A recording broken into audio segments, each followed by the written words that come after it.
Tadi sudah di-mention ya, minim sentimen, tidak terlalu banyak yang menggairahkan pasar. Beberapa saham perbankan big cap kayaknya termasuk salah satu penyumbang pelemahan IHSG. Tapi kalau kita lihat dari IHSG secara keseluruhan, apa yang bisa kita cermati nih, Sinta? Ya, mari ya mengawali peragangan hari ini. Kalau kita lihat sebetulnya indeks harga saham gabungan ini di peragangan sesi tadi sebetulnya dibuka menguat dengan penguatan 0,12%, berada di level 6.900-an ya. Walau akhirnya berada di level 6.800-an. Namun sepanjang peragangan kita lihat memang IHSG ini pergerakannya cukup volatil begitu ya mereka, karena memang kalau di penutupan peragangan sesi satu tadi dibuka menguat, tapi artinya sekarang ditutup melemah, dan kita lihat juga pergerakan IHSG di sesi kedua ini nampaknya memang artinya tidak bergairah begitu ya, karena kita lihat tadi mayoritas sektoral berada di zona pelemahan.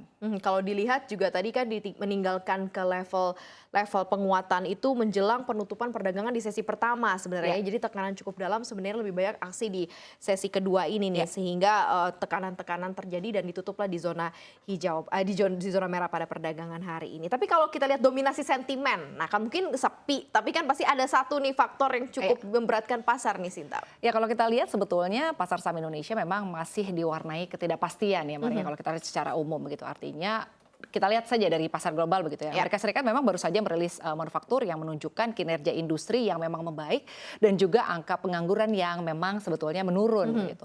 Tapi kabar baik ini justru membuat para investor ini merasa gelisah karena dianggap akan memicu kenaikan suku bunga guna menekan inflasi kalau di Amerika Serikat. Nah, Goldman Sachs dan juga Bank of America memprediksi bahwa suku bunga masih akan naik 3 kali lagi diperkirakan pada bulan Maret, Mei dan juga Juni. Bulan tentunya depan ini berarti salah satu yang pertama meresahkan ya Maria. Betul, Dan jika prediksi ini benar begitu ya, maka indeks Wall Street bisa saja terguncang, berada di zona pelemahan, dan tentunya ini bisa menyebabkan penurunan hingga 6% ya di bulan Maret begitu. Dan hal ini juga tentunya bisa berdampak pada indeks pasar ekuitas di Indonesia, Maria. Karena kalau kita lihat memang kan indeks Amerika Serikat adalah indeks acuan dari dunia ya. Kita mengekor begitu ya, Maria. Dan sementara kalau kita lihat sentimen dari dalam negeri, kita lihat Indonesia mencatat surplus neraca pembayaran besar, tapi investor tidak tertarik karena sebagian besar valuta asing memang masih parkir di luar negeri ya. Dan Bank Indonesia juga melaporkan bahwa surplus transaksi berjalan pada tahun 2022 naik signifikan. Ini angkanya mencapai 13,2 miliar dolar Amerika Serikat. Nah, jika transaksi berjalan pada triwulan keempat tercatat surplus sebesar 4,3 miliar dolar Amerika Serikat.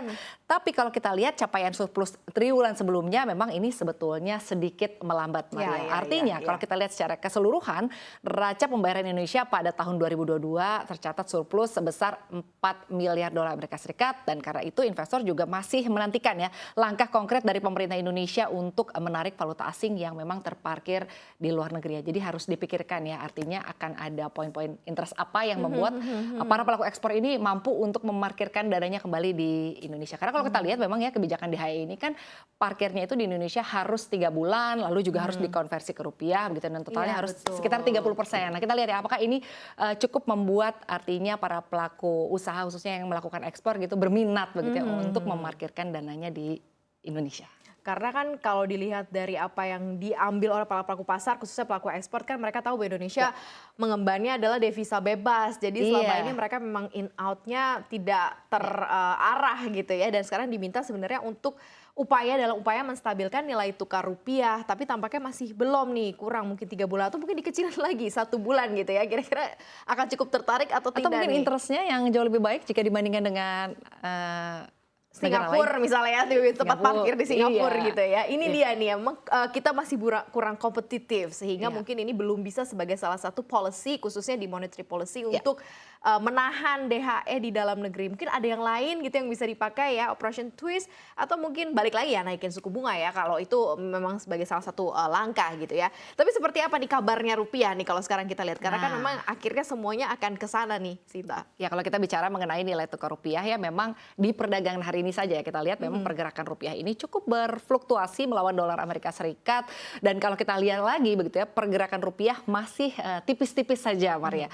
Jadi kalau misalnya kita lihat sebetulnya rupiah ini sempat menguat namun kembali melemah begitu ya, bahkan untuk saat ini berada di pelemahan 0,2%, berada di 15.185 rupiah per 1 dolar Amerika Serikat. Dan ini kalau kita lihat rilis data transaksi berjalan atau current account gitu ya, Indonesia memberikan sentimen positif ke rupiah, tetapi sebetulnya ini tidak lama lama ya. Artinya sentimen positif ini tidak lama, seperti tadi sudah disampaikan begitu, bahwa Bank Indonesia ini mencatat surplus transaksi berjalan untuk tahun 2022 saja ini naik signifikan mencapai 13,2 miliar dolar Amerika Serikat atau sekitar 1% dari PDB. Dan angka surplus ini lebih tinggi dibandingkan dengan capaian surplus tahun 2021 yang sebesar 3,5 miliar dolar Amerika Serikat atau sekitar 0,3% dari PDB. Nah, catatan impresif transaksi berjalan ini ditopang oleh lonjakan ekspor dan tentunya perang Rusia-Ukraina yang berlangsung sudah hampir setahun ini ya, ini melambungkan harga komoditas energi dan juga pangan, dan Indonesia pun ini ketiban durian runtuh ya berkat lonjakan harga batu bara, minyak sawit mentah, CPO dan juga nikel. Dan kita lihat kalau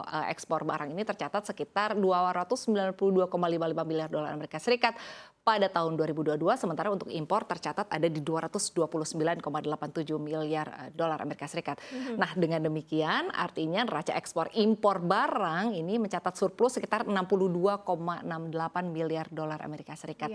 Artinya transaksi berjalan ini menggambarkan pasokan devisa yang memang tidak mudah berubah ya kalau dilihat dari aktivitas ekspor impor barang dan jasa, tapi sayangnya gitu di atas kertas nyatanya memang devisa tersebut tidak berada di Indonesia, terbukti dari cadangan devisa yang tadi sudah disampaikan ya. Ini untuk mengundang rupiah kembali begitu ya ke tanah air, dan semoga saja dampak dari surplus ini sebetulnya bisa mendongkrak penguatan dari rupiah, tapi nyatanya untuk di peregangan hari ini tidak demikian, Maria.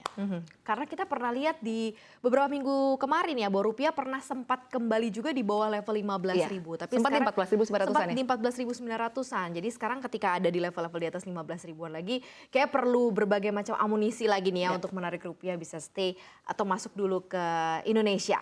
Oke, sekarang kita coba lihat potensial stock pastinya ya, saham-saham yang bisa dilirik atau mungkin menjadi saham yang cukup kuat ya di tengah sepinya transaksi, kemudian tekanan yang terjadi di IHSG juga nih, Sinta. Sebetulnya kalau kita lihat dari pergerakan di hari ini saja ya, untuk perdagangan hari ini saja, untuk di sesi satu tadi setidaknya ada 4 saham yang berkapitalisasi pasar besar atau big cap yang memang menjadi penopang begitu ya dari penguatan IHSG, yaitu untuk yang pertama ada saham emiten batubara begitu dengan kapitalisasi pasar terbesar ketiga di bursa, yakni PT Bayan Resources Tbk yang menjadi penopang indeks terbesar pada sesi 1 hari ini ya. Lalu juga ada saham dari emiten telekomunikasi, lalu juga ada dari Astra juga begitu ya. Lalu juga selanjutnya kalau kita lihat juga ada dari Astra, lalu kalau kita lihat ya tadi ya sudah disampaikan ada Astra, ada Telkom, ada Amerika Cooper Gold. Ini yang menjadi penopang dari penguatan untuk IHSG. Sementara untuk di perdagangan sesi 2 hari ini nampaknya memang yang menjadi pemberat begitu ya, salah satunya yang cukup dominan adalah dari perbankan big caps, Maria. Kalau kita lihat ini pemberatannya cukup tinggi ya, 0,71% tadi dari sektor perbankan big caps. Sektor perbankan big caps ya. Menarik juga nih kalau seandainya kita lihat ternyata ada beberapa dari sektor mining yang sempat menguat di sesi pertama begitu ya. Kemudian ada yang melemah justru lebih dari perbankan big caps. Tadi Bank BRI tekanannya juga mencapai di atas 1% ya, 1,26%. Ini cukup menarik sebenarnya untuk kita perhatikan ya. Tapi memang ini cukup volatile sih kalau dari hari ke hari dominasi stoknya agak cukup berbeda-beda begitu ya. Jadi kami kembalikan lagi kepada Anda disclaimer on untuk Anda kembali memilih saham-saham mana sih yang cocok dengan portofolio saham Anda. Ini tidak ada tendensi untuk atau ajakan untuk membeli saham tertentu. Oke.